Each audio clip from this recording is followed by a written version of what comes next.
Good girl, Zadie. I'm ducking under tree branches.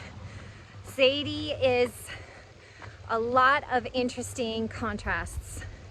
So she can be quite fierce and ferocious, but she's also very, very timid and sketchy about loud noises. So something I noticed with Zadie is that she was really worried about all the trucks. We're having some construction in the neighborhood going on this month, so it is an absolutely fantastic time to practice Zadie being calm and getting more comfortable around the big rumbly trucks.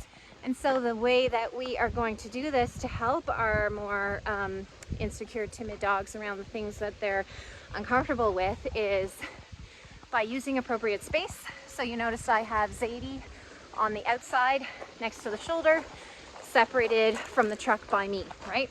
So I'm providing that little buffer. I'm keeping her in a structured heel.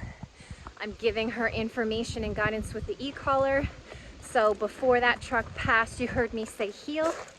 So as I said heel, I was also adding e-collar information to let her know, like, this is my expectation of you, hold your heel. And she was able to do that and focus on her command, her work, her job, if you will, as the truck kind of rumbled by. We need to make sure that what we're asking our dogs to do is reasonable and fair.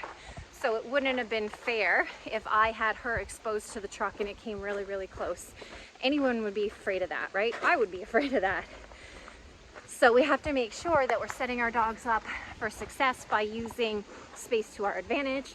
We're doing things safely, and we're also giving them tons of information and guidance to help them get through the situations that they're genuinely concerned about.